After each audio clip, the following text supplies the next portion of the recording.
Olá, ele é jornalista, documentarista e professor universitário. Já atuou como repórter e apresentador em telejornais, com passagens pelas emissoras Globo, Record e CNT.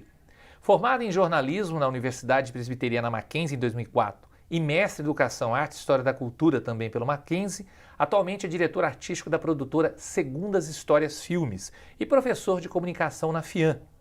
O projeto Memória, 20 anos do curso de jornalismo, recebe hoje o jornalista Piero Sbragia. Piero, obrigado pela presença, um prazer tê-lo aqui, como sempre, né? Você é uma pessoa que está sempre visitando a universidade. Prazer é meu também, não consigo ficar longe daqui. Piero, por que você escolheu fazer jornalismo? Cara, na verdade eu escolhi pela exclusão, né? Eu sempre tive convicção que eu ia ser engenheiro mecânico. Aliás, eu sou técnico mecânico, estudei na Federal aqui em São Paulo. E chegou um belo momento que eu percebi que, na verdade, eu não queria passar o resto da minha vida fazendo conta, né? E eu notei, eu tive um professor de redação na Federal, Raul, e que um dia me chamou depois da aula, falou assim, cara, tá tudo bem, você tem certeza que é isso que você quer? Porque o teu texto é muito diferente do texto dos seus colegas, né? Porque como são alunos que estão fazendo mecânica, é de se esperar que eles tenham um certo ranço com redação, e no meu caso eu não tinha. E aí ele me colocou a pulga atrás da orelha, né? E eu comecei a perceber que, pô, que realmente, apesar de eu ter passado, sei lá, 15, 16 anos da minha vida com essa convicção de que eu ia ser engenheiro, não é que eu consegui escrever umas tortas linhas ali. E aí eu tive um ano, né, me preparando para o vestibular, e nesse um ano eu estava em dúvidas entre três profissões, né, direito, jornalismo e relações internacionais. Eu acabei excluindo direito por questões éticas, assim, eu não me vi lidando eu não me vi advogando por uma causa que eu não acreditasse, por exemplo, e aí eu acabei passando nas duas. Eu passei em relações internacionais e passei também em jornalismo e optei por fazer jornalismo. E foi muito bacana, porque assim, ao longo do curso eu fui me descobrindo, aí eu entrei com outra convicção, né, de que eu ia trabalhar com impresso, e nunca trabalhei com impresso na vida. Então a faculdade foi me fazendo perceber que não é bom a gente ter muitas convicções tão cedo, né? E no último ano de faculdade que eu me descobri no audiovisual, quando eu entrei no estágio na Globo, eu estava no 6º semestre, fiz o estágio durante o meu último ano e trabalhei minha vida inteira com audiovisual, né? E até hoje eu estou no audiovisual. Então foi uma escolha pela exclusão, na verdade, daquilo que eu não queria fazer, e eu só fui me descobrir mesmo no final da faculdade, né? Que é aquele momento. Geralmente os alunos têm essa dúvida, né? Ah, mas eu não tenho certeza, é isso que eu quero. Eu só fui ter certeza no final mesmo. Quando eu percebi que não, pô, eu quero contar história no audiovisual, e eu quero ouvir pessoas, eu quero ficar na rua. Então foi bacana o período por causa disso. Você falou em causa. O jornalista tem que ter uma causa? Eu acho que tem, assim, eu penso muito e acredito muito no jornalismo como um compromisso social que a pessoa tem, né? Eu acho que não dá pra gente separar o jornalismo desse compromisso social que eu penso que todo jornalista tem que ter. Eu não condeno um jornalista que ganha rios de dinheiro, pelo contrário, né?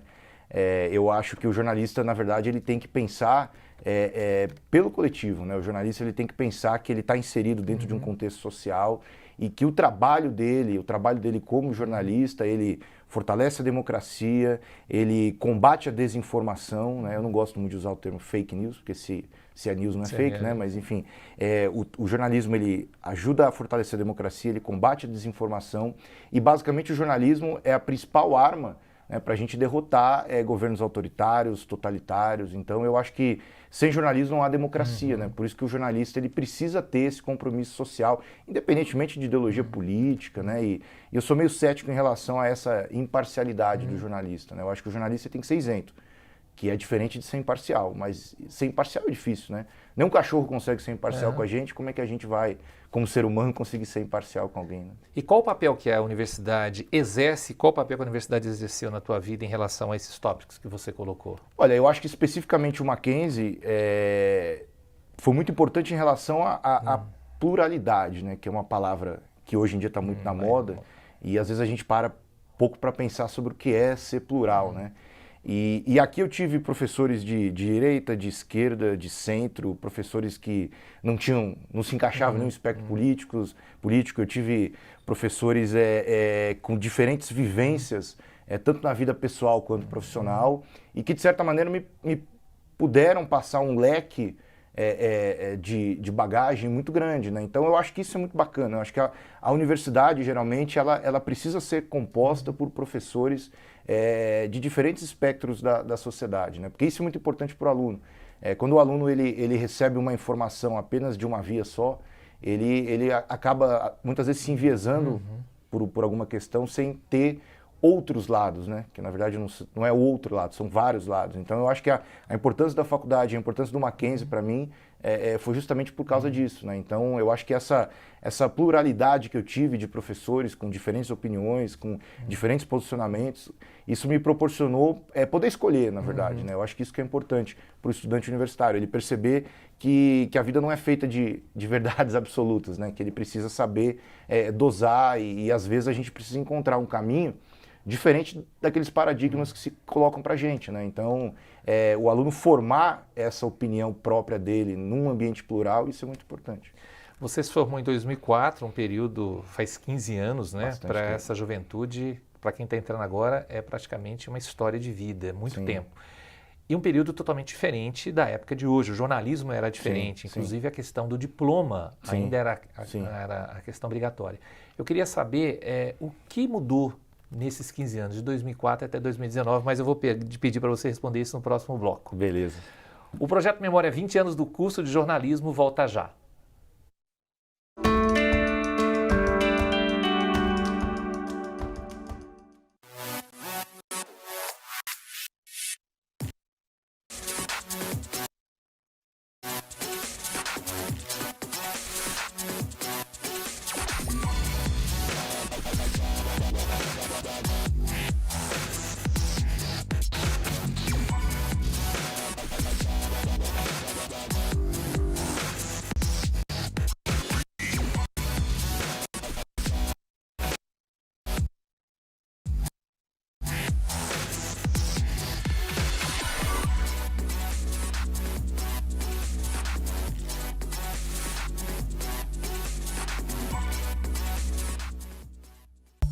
Amplie seus conhecimentos. Faça pós-graduação no Mackenzie. São mais de 140 anos de tradição e pioneirismo em ensino. Informe-se e crie novas oportunidades em sua vida.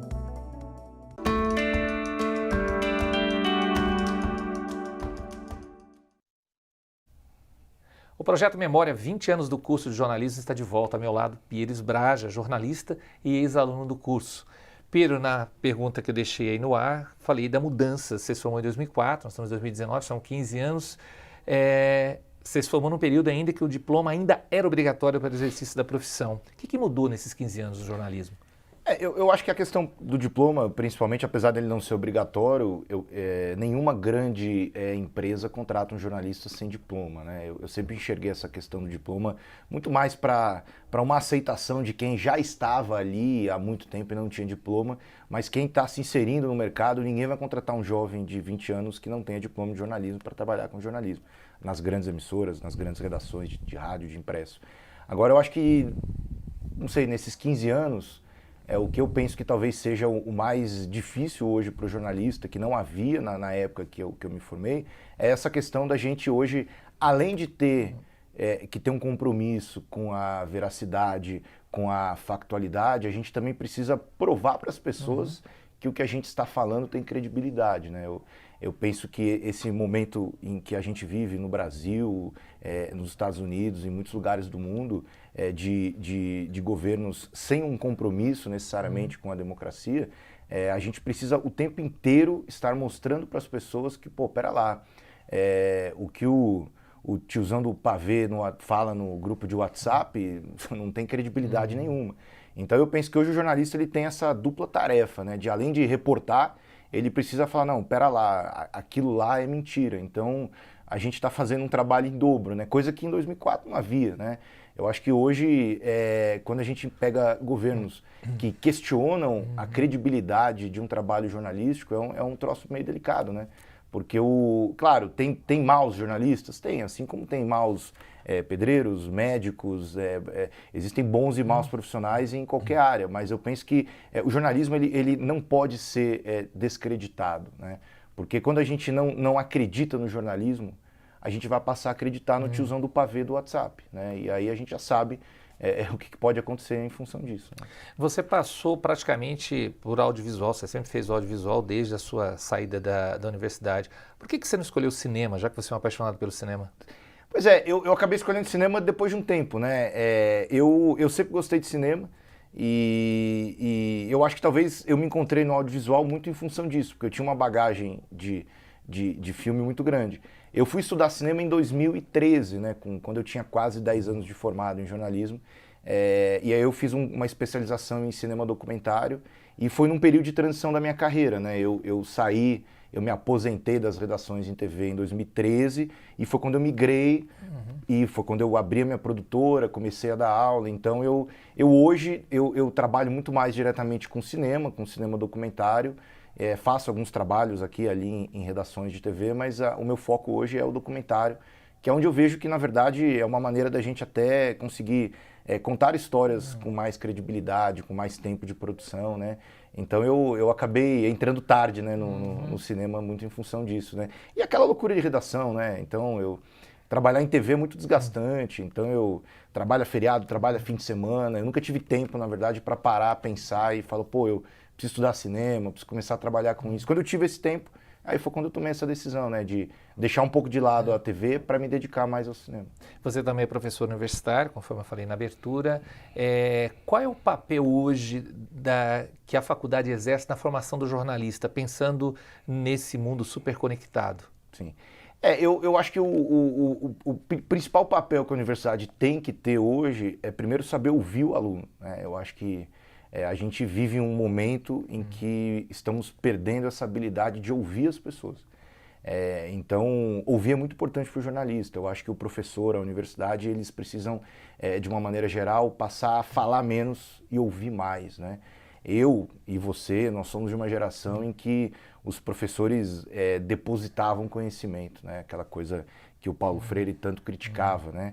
Então, eu acho que hoje é diferente, na verdade, né? Hoje em sala de aula como professor, eu aprendo tanto quanto os alunos. É uma via de mão dupla, não tem mais palanque, né? O professor não é mais aquela pessoa que possui o salvo-conduto de todo o conhecimento do mundo, né? Agora, eu acho importante saber ouvir, porque muitas vezes a gente tem narrativas que não estão sendo contadas, né? A gente tem pessoas que moram em bairros, por exemplo, que não estão na grande mídia. Então, eu acho que essa coisa de saber ouvir, muitas vezes desperta nos alunos uma vontade justamente de, pô, pera lá, eu tenho capacidade de contar uma narrativa, seja no audiovisual, seja na rádio, seja no impresso. Então, eu acho isso muito importante, porque eu penso que o jornalismo hoje, ele tem se voltado para isso, né? Eu acho que hoje o jornalismo está muito mais, talvez, olhando para os oprimidos do que para os opressores, né? Eu acho que a gente ainda é de uma época em que o jornalismo ele não penetrava em determinadas classes e mesmo em bairros, assim, eu me lembro disso, a equipe não pode ir em tal bairro porque é perigoso. Acho que hoje não tem isso, na verdade. Você acha que a rede social tem isso muito em função da rede social? Acho que também, acho que a rede social nesse sentido ajuda e acho que nesse sentido é positivo. A gente tem o caso do Brasil da Mídia Ninja, né? Que começou a fazer transmissões ao vivo, ainda no Twitter, com uma banda de internet ainda muito ruim, né? E eu acho que a rede social ela pode ser utilizada muito em função disso, né? A gente tem grandes coletivos, a gente tem um coletivo de fotografia, o coletivo Farpa hoje, que basicamente se organizou e surgiu pelas redes sociais. Né? Então a gente consegue hoje não depender das grandes instituições para contar uma história. Eu acho que isso para o jornalismo é fantástico. Eu sou de uma geração que eu precisei fazer o estágio, eu precisei estar na Globo para poder contar uma narrativa audiovisual. Hoje o aluno não precisa, ele pode ali contar a história, gravar com o celular dele, né? E sobe isso numa rede social, seja ela qual for, e ele consegue fazer com que as pessoas consumam a narrativa dele. Então acho que isso ajuda a democratizar o jornalismo, né? A tirar um pouco o jornalismo apenas de quem é dono de empresa e levar um pouco o jornalismo para aquelas pessoas que têm história para contar, mas que muitas vezes não têm ali, digamos assim, o investimento necessário para ter uma empresa. Né? Para a gente finalizar, valeu a pena fazer jornalismo? Com toda certeza. Eu acho que anos como esse, né, de 2019, como ano passado, acho que me fizeram perceber a importância da minha escolha. Né? Eu acho que fazer jornalismo em 2019 é uma atitude política até, né? Porque eu imagino um aluno que começou agora, esse ano. Pô, o cara, ele tá assumindo uma posição, né? Ele tá falando, não, pera lá, eu acredito no jornalismo, eu penso que o jornalismo ele pode mudar o mundo, e eu acho que isso é uma coisa que eu ainda acredito, né? Nunca perdi isso, né? Eu acho que a gente tem que sempre imaginar que a prática do jornalismo, ela pode, e com certeza, ela tem condições de mudar o mundo. E tornar pelo menos um mundo mais justo, um mundo mais democrático, né? E com menos oprimidos. Eu acho que essa é a função social principal do jornalismo. Pedro, obrigado, sucesso na sua carreira, espero que tudo que você colocou aqui você consiga realizar. Obrigadíssimo. Valeu. E você sabe que a universidade está sempre aberta para você. Que isso, eu que agradeço e também estou sempre à disposição para prosear, como diz o povo no interior. E o nosso muito obrigado também a você que nos acompanhou nesse bate-papo. Até o próximo episódio do Projeto Memória Jornalismo 20 anos.